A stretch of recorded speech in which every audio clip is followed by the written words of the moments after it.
नमस्कार। India debate में आप सबका स्वागत है। मैं हूं आशुतोष पाठक। मित्रों, आज 31 मार्च है। आपके लिए फिर बड़ी खबर लाया। हैदराबाद के तांत्रिक की कोच नहीं चल पाई। हैदराबाद के तांत्रिक का उल्टा असर हो गया ठाकरे के ऊपर और ठाकरे बिलबिलाने लगे। इधर अदालत के एफआईआर के आदेश के डर से मुंबई में भूचाल आ गया है पिछले 2 दिनों से।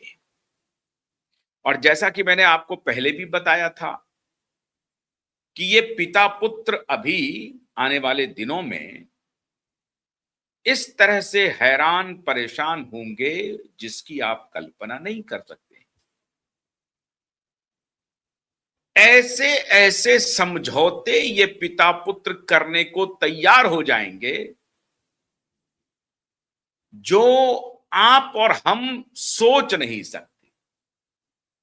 कल एक दिन में इन पिता पुत्रों को महाराष्ट्र की जनता ने नहीं, अन्य पार्टी ने नहीं, कांग्रेस ने, बीजेपी ने या एनसीपी शरद पवार ने, अजित पवार ने, उन पार्टी के वर्कर या नेता ने कुछ नहीं कहा। शिवसेना उद्धव गुट के सारे कार्यकर्ता समर्थक गाली दे रहे हैं, भांति भांति प्रकार के गाली दे रहे हैं आदित्य ठाकरे और उद्धव ठाकरे को। अब आप पूछेंगे क्यों? ऐसा क्या कर दिया आदित्य ठाकरे ने जो उनके समर्थक उनको गाली दे रहे हैं, उनके भरोसेमंद लोग उनको गाली दे रहे हैं? ऐसा क्या कर दिया? जी, ऐसा कर दिया क्योंकि पब्लिक प्रोसिक्यूटर ने खत लिख दिया मुंबई पुलिस को, खासतौर से मालवानी पुलिस स्टेशन को, कि 174 सेक्शन की रणनीति चलने वाली नहीं है। अब आप तय कर लो करना क्या है अगली सुनवाई में। मुझे अपना गाउन नहीं फिकवाना है, मैं अपनी बेइज्जती नहीं करवा सकती। पुलिस वालों को कहा, पुलिस वाले ने अपने आका को कहा, और आका को कहा तो आका फंस गए हैं फेर में। कल ही मैंने आपको सुनाया था कि मुंबई कोर्ट ने एक आदेश दिया था पूर्व डीजीपी सहित कई additional commissioner, superintendent of police के खिलाफ एफआईआर नहीं रजिस्टर करने के सिलसिले में मुंबई के सेशन कोर्ट ने सीधा सीधा एक्शन ले लिया। इन लोगों के खिलाफ कार्रवाई शुरू हो गई।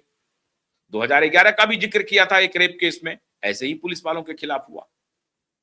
तो ये पब्लिक प्रोसिक्यूटर ने कह दिया कि कोर्ट का मिजाज बहुत गर्म है और एफआईआर करना ही पड़ेगा।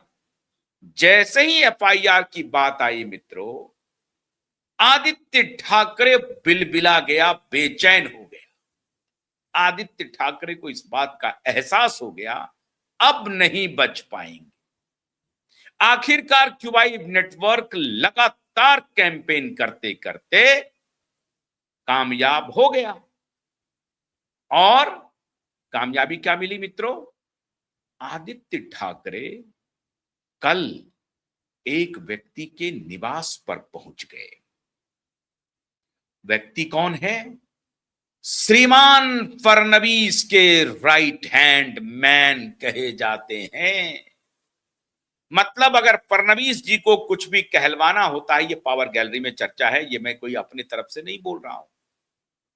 मुझे फडणवीस जी ने फोन करके नहीं बताया है कि मैं सारी बात एक व्यक्ति के सहारे ही आदेश करवाता हूं, उन्हीं के माध्यम से लोगों तक पहुंचवाता हूं। लेकिन पूरा मुंबई का पावर गैलरी इस बात को जानता है कि एक श्रीमान शख्स है मोहित कंबोज, और मोहित कंबोज के माध्यम से जो कुछ भी कहलवाना होता है किसी को, तो वो श्रीमान फडणवीस जी कहते हैं। मतलब मोहित कंबोज और फडणवीस एक ही सिक्के के दो पहलू हैं, ऐसा लोग ऐसी चर्चा पावर गैलरी मुंबई में करते हैं। अब ये श्रीमान मोहित कंबोज कौन है? मोहित कंबोज मुंबई के एक जाने माने बिजनेसमैन है। अब इनका नाम ड्रग्स में भी आया हुआ है। अब भगवान जाने ड्रग्स में इनकी कितनी भागीदारी रही है। लेकिन यह बात तो सही है कि भारतीय जनता पार्टी के बड़े सूरमा के साथ इनके संबंध ठीक हैं। यही कहानी खत्म नहीं हुई, कहानी तो अभी शुरू कर रहा हूं। जून 2022 का वाकया है। मोहित जी कंबोज के ऊपर उद्धव ठाकरे और आदित्य ठाकरे के आदेश के बाद शिवसेना के कार्यकर्ताओं ने जानलेवा हमला कर दिया। बाल बाल श्रीमान मोहित कंबोज शिवसेना उद्धव गुट के गुंडों से, उनके समर्थकों से बाल बाल श्रीमान मोहित कंबोज, जिनका के संबंध मैं फिर वही कह रहा हूं उनसे भी है और उस रैकेटियर से भी है, उस गैंग से भी है। बड़ा लंबा रसूख है श्रीमान मोहित जी कंबोज का, बड़े रसूखदार है, बड़े रसूखदार साहब, बहुत बड़े। मतलब पत्ता नहीं हिलता है इनके आदेश के बिना। उस व्यक्ति के ऊपर आदित्य ठाकरे और उद्धव ठाकरे, इन दोनों बाप बेटा, ये दोनों बाप बेटा गुंडा है। मैं फिर कह रहा हूं, पूरी जिम्मेदारी से कह रहा हूं, कैमरे पर कह रहा हूं, दिन में कह रहा हूं, आप सबके सामने कह रहा हूं, हजारों लाखों दर्शकों के बीच कह रहा हूं, दोनों बाप बेटा गुंडा है। तो दोनों बाप बेटे ने मोहित कंबोज के ऊपर हमला करवा दिया अपने समर्थकों से। अब कहानी आगे बढ़ी तो जब हमला हुआ तो मोहित कंबोज ने कहा, जून तुम्हारा है, जुलाई हमारा होगा। यह मोहित कंबोज का था कि तुमने जून में हमारे ऊपर हमला किया ना, कोई बात नहीं, जून तो तुम्हारा हो गया, जुलाई हमारा होगा।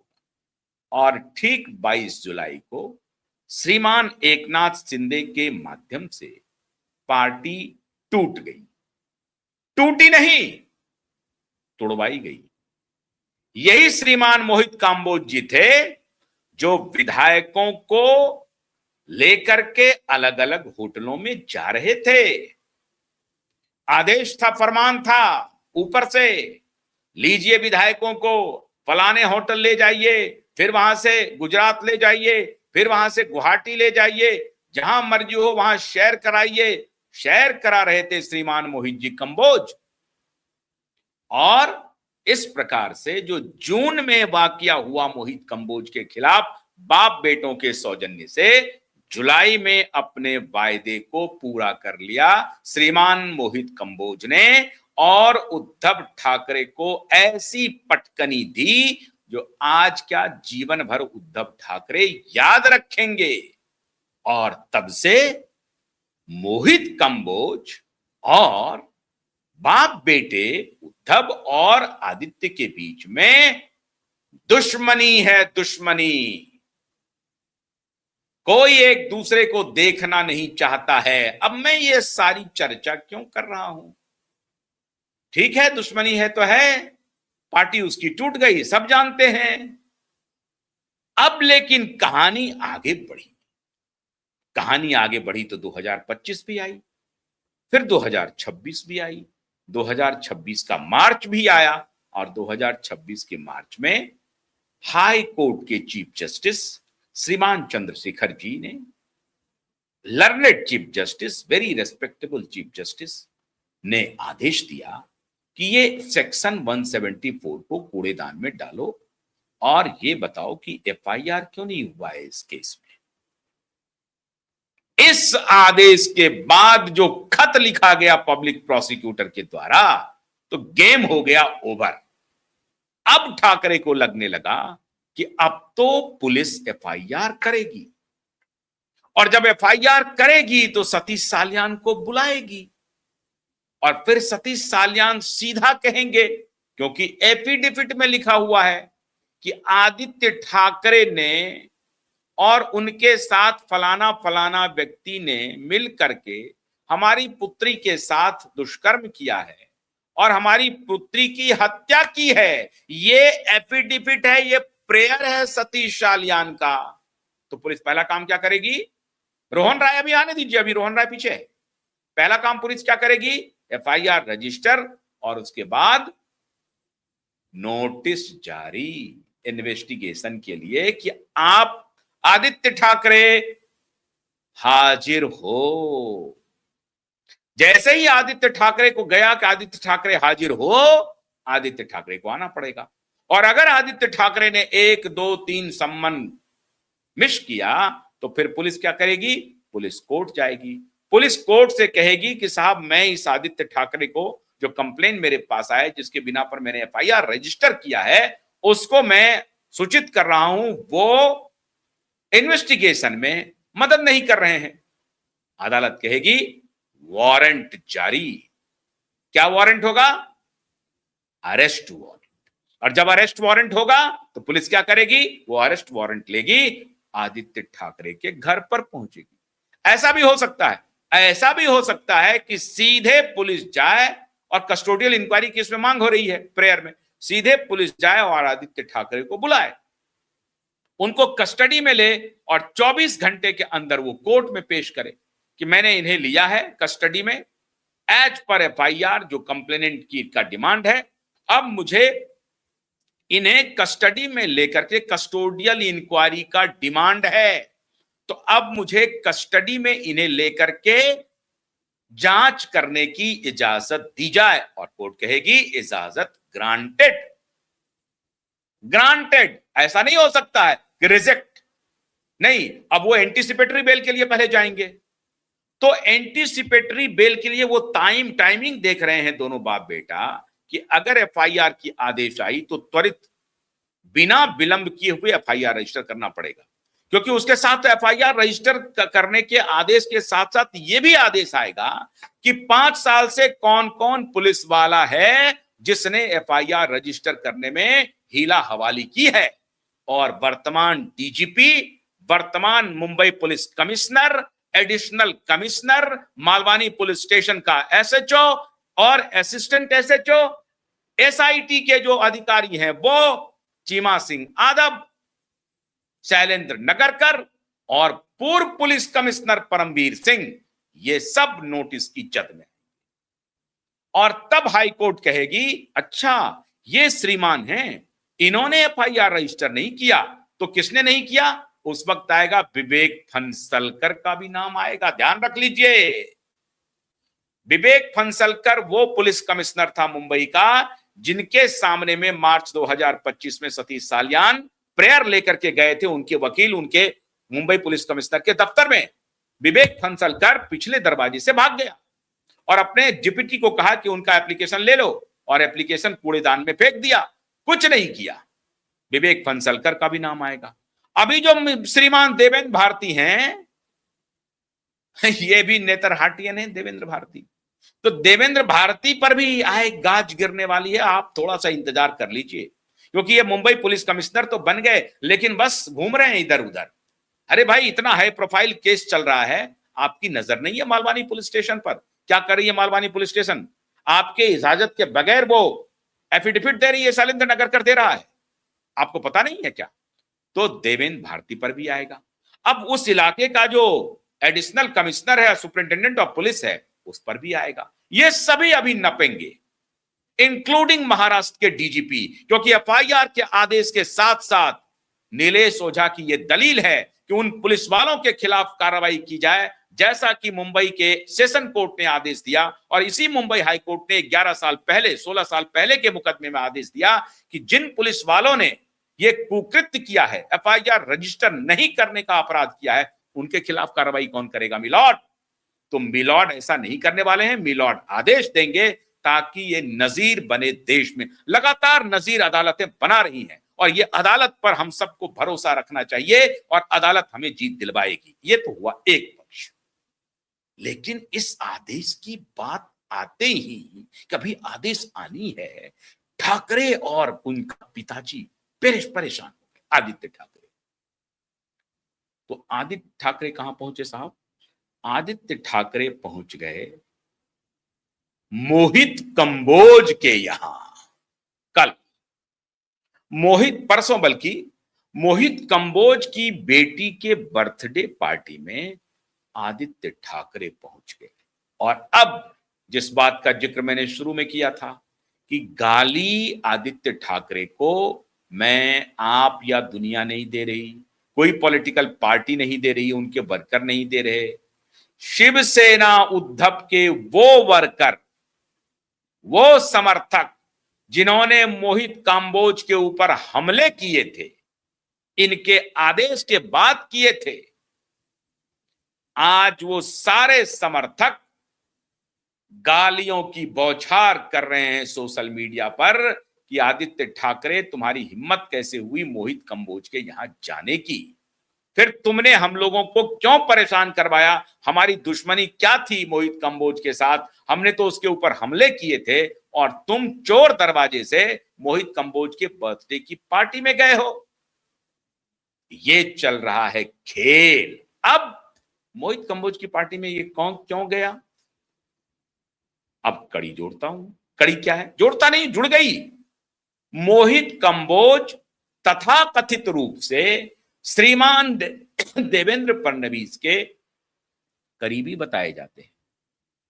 तो देवेंद्र फडणवीस के करीबी होने के नाते आदित्य ठाकरे की हिम्मत तो नहीं हुई कि सीधा देवेंद्र फडणवीस को जाकर के कहें कि सर ये जो अब ये एफआईआर होगा तो हमारा क्या होगा बताया जाए, कुछ और बैग लेके आ जाएं या बैग नहीं लेके आए, क्या करें नहीं करें, हमारी रक्षा कीजिए।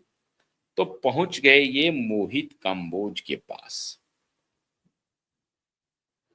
बेटी के बर्थडे का बहाना लेकर के। तो मोहित कंबोज से क्या बात हुई कल रात को, परसों रात को? बर्थडे में क्या बात हुई? अब ये मैसेंजर के रूप में क्या मोहित कंबोज आदित्य ठाकरे की बात को फडणवीस के पास पहुंचाएगा? और क्या फडणवीस एफआईआर रोकने के लिए सारे तिकड़म करेंगे?